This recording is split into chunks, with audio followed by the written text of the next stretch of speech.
Buenas tardes, Talia. Muchísimas gracias por concederme esta entrevista. A continuación te voy a hacer algunas preguntas para saber un poco más sobre ti. Primero, ¿me Claro. podrías dar tu nombre completo, por favor?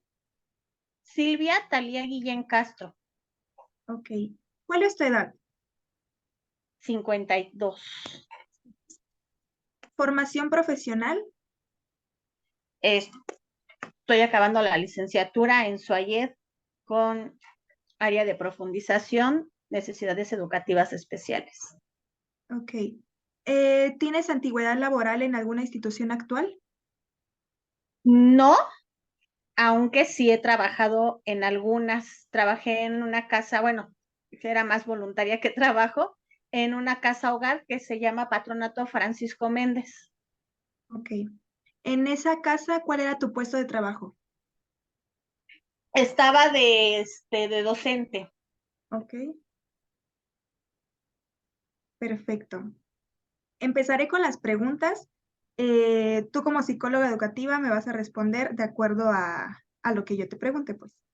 Sería, ¿cuántos profesionistas laboraban en esa institución? Bastantes, como unos 20. 20, ok. ¿Y qué problemas se enfrentaba la institución particularmente en este enfoque de educación especial? Bueno, ese es una casa hogar Ujú. en la que llegan chicas de 12 a 18 años, que traen problemas familiares, diversos. Muchas de las chicas de 14 años o de las que van llegando, la mayoría, el promedio de ahí, las chicas son de 15 años, el promedio. Hay de 12 y muy poquitas de 18, porque a los 18 pues ya tienen que salir de ese colegio. Muchas de ellas no tienen la primaria, algunas medio cursaron la secundaria. Ujú. O sea, hay una población, digamos, una chica de 15 años se pensaría, ¿no? Que tendría que estar acabando la educación secundaria. Sí, Y a claro. veces las empezando, llegan chicas que no saben leer. No es el general, pero sí las hay. El general de ahí es que todas las chicas tienen problemas familiares. Y eso afecta en su educación, ¿no? Por supuesto.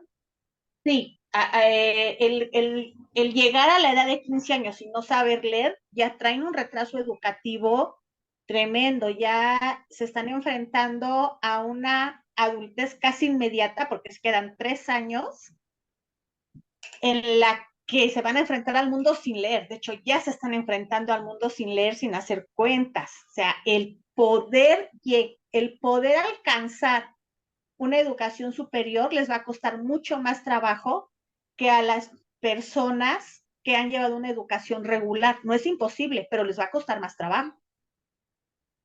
Ok, perfecto. ¿Con qué otros profesionales se relaciona un psicólogo en necesidades especiales educativas?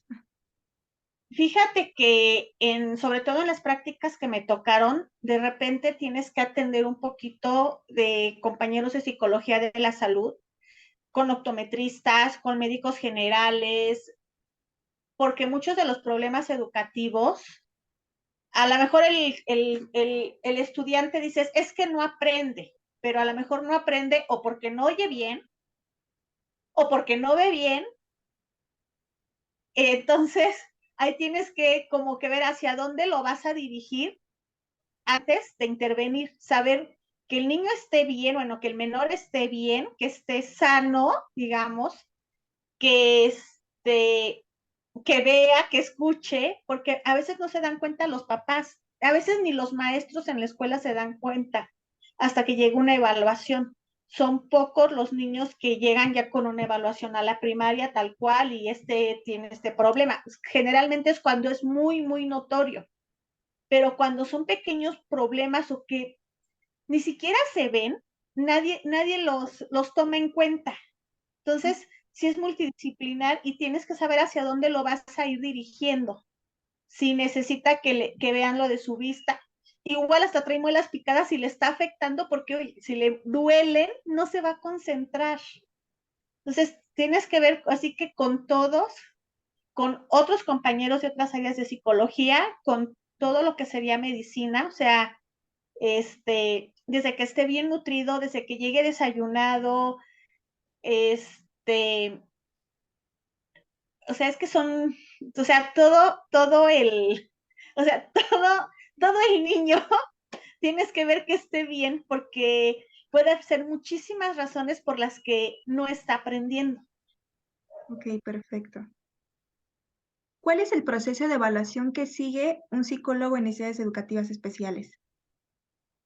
En la mayoría ya te traen los papás, la mayoría, yo no todos, pero los que son notables ya te traen una preevaluación y ya puedes partir de ahí. Cuando no la hay, tienes que, en mi caso las tuve que elaborar de cero, desde lo básico, desde si, cómo lee, cómo colorea, cómo se comporta en el salón, la entrevista con los papás, esa es así como base, saber qué piensan los papás, qué hacen los papás, qué pasa en la casa, y luego con el niño, la evaluación, tanto saber qué le puede afectar directamente y qué le podría afectar indirectamente. A veces hay cosas que uno piensa que no le afectan, pero sí le afecta. Entonces, el proceso de evaluación, al menos en los chiquitos que yo he tenido, ha sido personalizado. Sí hay un estándar de evaluaciones, pero ha sido personalizado, lo he tenido que adaptar. Ok. ¿Qué problemas se enfrenta usted como psicóloga para desarrollar sus funciones como psicóloga en necesidades educativas? ¿O qué barreras cree usted que se encuentran? El apoyo de los papás para mí es la primera barrera. En algunas escuelas me tocó que son muchos niños y aunque tú vas a trabajar con uno en específico, de repente tienes que acabar viendo más niños porque el profesor pues te aprovecha y se aprovecha. Entonces ahí ya te va limitando en su trabajo. Uno de los chiquitos que tuve no veía, no veía bien, pero lo sentaban hasta atrás porque es muy alto. De hecho, estaba más alto que yo y estaba en tercero, tenía 8 años en ese tiempo, y el niño era altísimo y lo sentaban hasta atrás, pero no veía. Y me costó mucho trabajo convencer a los papás que lo llevaran a que lo revisara un optometrista, un oftalmólogo, y me di cuenta en la primera evaluación, cuando hizo los primeros ejercicios, yo lo veía que forzaba la vista, y el niño ya estaba en tercero y nadie se había dado cuenta que no veía. Ya lo llevaron a la evaluación, le recetaron los lentes, ya se los compraron, pero solo los usaba el día que yo iba. Mm, Entonces, este, entonces, ya cuando le dije, ¿por qué nada más, no? O sea, literal dijo el niño una grosería, porque dijo mi mamá que solo cuando viniera la pinche Miss. ah, ah, Entonces, yo así de, ok, este, está bien, qué bueno que me lo dices, ojalá los uses más seguido. Para mí los papás ha sido la limitante, sí un poquito los maestros, pero generalmente los maestros lo que quieren es que ese niño salga al parejo de los otros y no los retrase. Entonces la mayoría de maestros sí te apoyan, sí trabajan en conjunto y sí dice siéntelo más adelante o póngalo en equipo, eso sí lo hacen. Es muy poco el maestro que no, pero el asunto con los papás es el que me cuesta más trabajo, a mí. ok. Hay que negociar mucho con ellos sin ser groseros, sin ofender, sin juzgar, sin criticar y ser lo más ético posible y lo más asertivo. Eso es lo que a mí en lo personal me ha costado más trabajo. Entonces, una barrera específica sería la comunicación entre usted y el familiar, ¿no? Sí, Ok. sí, para mí ha sido lo que me ha costado más trabajo. Mm, Sí he tenido papás que me han apoyado, sí. pero generalmente chocas con las ideas, sobre todo si los Ujú. cría la abuelita. tuve un chiquito, ese chiquito lo tuve en otro lado, lo tuve en Estados Unidos, que me pidió que apoyara y ahí voy apoyadora, pero le pegaba el abuelito. Ah, Entonces, un chiquito de 2 años, ¿eh? Entonces, ahí el decirle al señor es que no es el modo, fue muy complicado porque a él así lo educaron y a él así le funcionó y él así educó a sus hijos. Y eran ¿cómo? buenos hijos. Sí, sí, Niños. le creo. ¿Cómo abordaría usted la intervención entre la familia de los estudiantes? Por ejemplo, en este caso, ¿cómo la abordó usted? Con el niñito que tenía su problema de vista y también con el señor que pues no entendía. He tratado de ser lo más clara, sin tenerle miedo a las palabras. Eh, Te voy a ser honesta, sí he practicado antes o sea, lo he practicado aquí en mi mente, qué les voy a decir, cómo lo voy a abordar, he tratado así que de llevar un cómo les voy a decir, Ujú. por favor póngale los lentes diario, o sea, no son para mí, los lentes no son mi beneficio, son beneficio para su hijo, si su niño sale sin leer de tercero, pues es algo que va a ir arrastrando. Entonces, ahí medio vas negociando con ellos. No puede ser, bueno, yo no he podido ser tan tajante. No sé si haya casos, yo trato de negociar la situación. Ok. ¿Cuál es el proceso de capacitación de un psicólogo en NEE, además de los integrantes de la institución? Ah, con los demás integrantes de la institución. Mira, yo mi única capacitación que he tenido, solo te puedo hablar de mí. Sí, sí. Es la que he dado en Suayet.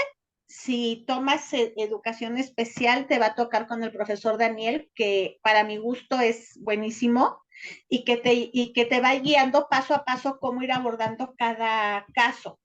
Ujú. Eh, a partir del primer caso que él me fue diciendo cómo abordarlo, pues ya empiezas a buscar literatura y a negociarlo. Hacia con los maestros, ellos tienen, en las escuelas públicas, tienen un plan de trabajo que les es muy difícil brincar o dejar atrás. Ellos tienen que cumplir, o sea, tienen un calendario que tienen que cumplir y ahí es donde te cuesta un poquito de trabajo que el maestro pueda como meter las actividades del niño que necesita el apoyo, porque no es todo el grupo, Ujú. a, a todo el grupo para que las pueda llevar. Pero te digo, generalmente con las instituciones sí hay más comunicación, ¿no? O sea, les cuesta trabajo, pero no porque ellos no quieran, sino porque su plan de trabajo de repente es muy rígido. Por ejemplo, el plan de trabajo de tercero de primaria dice que el niño ya no debe contar con palitos y que no debe de contar con los dedos y que todo lo debe decir de memoria, pero ese es su plan de trabajo de la SED. Y si un niño necesita apoyos para hacerlo, o sea, lo importante es que lo haga. Sí. Entonces, ahí los maestros sí les cuesta trabajo, pero no porque no quieran, sino porque su plan de trabajo, y si llega su supervisor, que de repente es gente bien cuadrada, que dices que el plan de trabajo dice esto. Ok. ¿Cómo puede intervenir un psicólogo en NE en la comunidad? Fíjate que no me ha tocado bueno, la comunidad educativa sí, yo lo he hecho con Ujú. talleres de asertividad, porque fue la forma de encontrar con bueno, de poder trabajar con todo el grupo y con el niño que tenía el problema. Lo hice un poquito con talleres de asertividad, con ejercicios grupales, o sea, yo me valide, por ejemplo, ahora que vino el Día de Muertos, esta escuela donde estuve estaba en Zumpango, entonces para hacer algunas actividades me valide de lo que venía en el plan de trabajo de la maestra para poder intervenir al niño y a la vez mantenerlo en el grupo. Mm. Y esa sería como la comunidad, o sea, básicamente talleres, actividades grupales, pero al menos yo hasta ahorita la mayoría de intervenciones que he hecho son individuales. O sea, esa fue grupal, pero adaptada para alguien en específico. Sí, para que lo incluyeran, ¿no? Sí, Ok. Sí, porque aparte, digo, lo sentaban hasta atrás y no veía y luego era agresivo, pues ahí estaba él, ¿En qué escenarios, además del educativo, puede laborar un psicólogo no te sé decir exactamente, yo no lo he visto tan alejado de clínica, ni tampoco tan alejado, sobre todo de educación, o sea, de educación Sí. tan cual no está nada alejado. Creo que se puede, eh, en clínica, bueno, tratas otro tipo de cosas, pero yo más bien sentí, ese fue mi sentir, que educación especial necesita conocer las otras áreas. Ujú. De hecho, también acabé tomando, bueno, según yo dije, voy a tomar educación especial como fijo y como el flexible voy a tomar clínica, pero cuando empiezo a hacer las prácticas, porque era un seguimiento casi de año y medio, que te digo que lo que se da con el maestro Daniel, no sé si todavía te toque cuando estés en ese semestre, este, ya se me borró. Bueno, tuve que tomar de salud, tuve que tomar, o sea, para poder trabajar con el niño. O sea, ya no nomás enfocarme a la educación especial, sino tuve que trabajar con salud porque traía un poquito de obesidad y luego a mí me recomendó el maestro que checara un poco de asertividad porque una de las dinámicas que yo tenía para integrarlo al grupo era una canción así con básica, ¿no? La de la sandía gorda, gorda. Y me dice, si el niño tiene sobrepeso, cámbiale la letra. O sea, Ah, esas cositas, que a lo mejor yo no lo hubiera sí. pensado, pero ya cuando empiezas a ver cómo puedo tratarlo dignamente y asertivamente e integrarlo. Entonces, yo no lo vi tan alejado. De educación no está nada alejado. De hecho, creo que está muy de la mano de educación.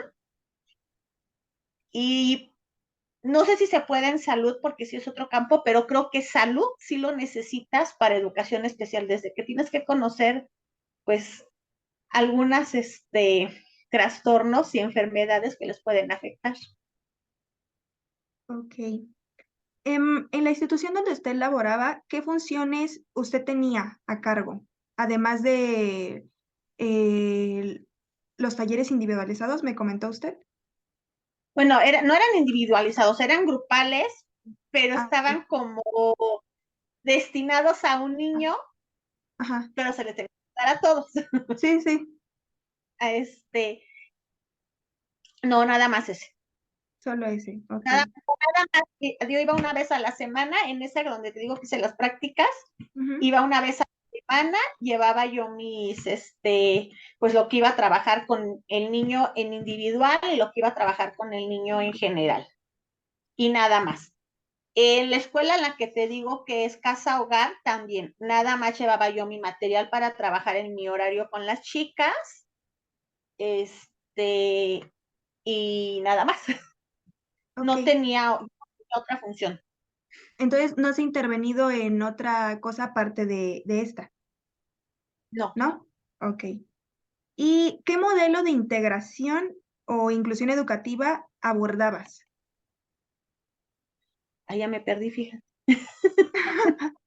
Sí, ya sea, por ejemplo, el que tú me estás explicando, el individualizado, el grupal, pero ¿cómo lo intervenías? ¿Cómo lo incluías para los niños? ¿Cómo lo incluía? No, pues es que totalmente hablando con la docente titular del grupo, no hay otro modo. O sea, lo preparaba una semana antes. Ujú. Después de hacer la evaluación, y de hecho la evaluación es un poquito de intervención, porque ya vas viendo qué necesita el niño, pero también ya vas trabajando con él. Y Sí, después de la evaluación, que ya tienes qué requiere el menor, sí tenía que preparar las actividades individuales y ahí me pidieron actividades grupales. O sea, porque también es un poquito lo que te pida la escuela. O sea, a fin de cuentas, pues uno tiene la necesidad de hacer sus prácticas. Entonces, trabajaba individual con él, a veces antes o después, pero yo dependía mucho del docente. O sea, si el docente me decía, yo tengo que sacar esto, este plan, esto que tengo que ver esta semana, así que si quieres trabajar con ellos después de recreo, trabajas después de recreo. Si quieres trabajar, o sea, pero no me daba así como un horario específico. A veces sí podía negociar con ella antes, pero a veces me decía, es que ya tengo esto encima y, y lo trabajas después o lo trabajas antes, pero no tenía ya que sacar primero su trabajo, o no te lo puedo dejar para trabajar solo porque tienen examen todos. Entonces ahí sí dependía totalmente del docente. Ok. ¿En qué tipo de necesidades educativas especiales intervenías con los alumnos? Bueno, el chiquito con el que estuve Ujú. tenía, tenía varias cosas. A final de cuentas, ya cuando hicimos el análisis que lo hizo el profesor Daniel, que él, o sea, te lleva todo el seguimiento. El niño había tenido hidrocefalia. Este, ya lo habían dado de alta, ya tenía 8 años, estaba más o menos, no se le notaba mucho, no era así como muy notorio, pero sí tenía un poquito su cabecita más, más grandecita que el general. Igual si no lo decían, nadie se enteraba, pero la mamá sí lo decía. Mm. Entonces traía un problema de que le hacían burla. Traía el problema de que la abuelita lo consentía demasiado y decía, es que él no puede porque está malito. Entonces él estaba malito para todo lo que no quería hacer y estaba bien para todo lo que sí quería hacer. Entonces trabajar con él, sí puedes, y Ujú. decirle a la mamá sí puede, o sea, tiene que hacer sus obligaciones porque sí puede. Y luego que la mamá se lo transmitiera a la abuelita, que sí puede, porque decía, no es que él no puede porque está malito. Entonces, traía el problema de un poquito que se notaba su hidrocefalia, traía el problema de la vista, traía, pues es que déjate, doy el contexto, era hijo único de 4 hermanitas, nieto único, o sea, era el único varón, Sí. y pues así como que muy consentido, este, y luego pues como tenía el problema de la hidrocefalia, pues más consentido. Entonces, le hacían hasta las tareas, o sea, él sí llevaba tareas, pero él no las hacía. ¿Te la respondió la pregunta? Creo que no, ¿verdad? Sí, sí, sería hidrocefalia, ¿no? El tipo de necesidad educativa. Bueno, es que la hidrocefalia en sí, cuando los dan de alta, Ajá. no es una enfermedad como tal. Nació con su problema de hidrocefalia, le drenaron y ya no o sea, ya eso, el doctor le dijo a la mamá, porque así me dijo la mamá, probablemente tenga algún retraso, pero nunca se lo dio por hecho, pero la mamá y la familia sí lo dio por hecho. O Ah, ok, ok. Pero sea, entonces la hidrocefalia nunca afectó educativamente, ¿no? afectó en su momento. Sí. O sea, físicamente en su momento afectó y dejó la secuela de un poquito más amplia la cabecita, Ujú. pero en sí lo que él tenía es que una no tenía lentes y no veía bien y que a lo mejor no era derivado de la hidrocefalia, tenía otro problema de vista. Sí. Es, y aparte de que lo consentían muchísimo y no lo dejaban hacer nada porque pues creció pensando que estaba malito, y trabajar con la mamá y decirle, si tiene 8 años y todavía está bien que esté malito y así va a llegar a los 20, así va a llegar de adulto, o quiere que sea un adulto independiente, Sí. porque el niño tenía todo, o sea, tenía todo para hacerlo. Tenía unos videos, por eso el maestro Daniel determinó que el niño no tenía nada y hizo con unos bloques de yenga, se le dio actividad libre y hizo un castillo así, precioso, sin nada de resistor, porque nada más eran los bloques de yenga, pero eso sí le gustaba. Y todo eso lo fui determinando de cuando fui haciendo las actividades. Pues ya vas haciendo tus... Como uno mismo hace su material cuando es estudiante, pues tienes la libertad, ¿no? De qué le llevo rompecabezas, le llevo esto, como... Entonces, ahí cuando fui viendo que le gustaba lo de armar, de las actividades que le dice, me acuerdo mucho la de los bloques de yenga, de hecho tengo muchos yengas aquí, o sea, es un castillo muy bien, lo grabé de espaldas para poderle presentar al maestro y le pregunté y me dijo, esta es su entrada y aquí, o sea, todo. Le gustaba la historia, le gustaban las narraciones, te decía que me tocó el Día de Muertos con ellos y aproveché lo del Zompantli de Zumpango para toda la historia de cómo se celebra el Día de Muertos en Zumpango y el niño fascinado, o sea, le encantaba. Y eso sí se lo aprendía. Sí, lo que le Obviamente, gustaba. Ujú. es lo que me gustaba, pero no leía, una porque no veía, Ajá, así no veo cómo leo, ¿no? sí. Y se la fue llevando hasta tercero, porque pues ya no los reprueban, y aparte sí llevaba tareas, pero tareas que le hacen las hermanitas, porque pues la letra, te das cuenta, porque la letra no checaba. Ujú. Aquí no hace nada, tiene una letra tremenda, se sale de los cuadritos y te trae una tarea estupenda. Entonces, pues no leía porque no veía. Los textos de la escuela no le gustaban casi, pero por ejemplo, historia era, o sea, pues, le gustaba lo del Zompantli, le gustaba lo de la independencia, o sea, eso sí le gustaba. Y escuchaba y le ponía atención a la maestra y dibujaba bien. Perfecto. ¿Algo más que quisieras agregar, Talía?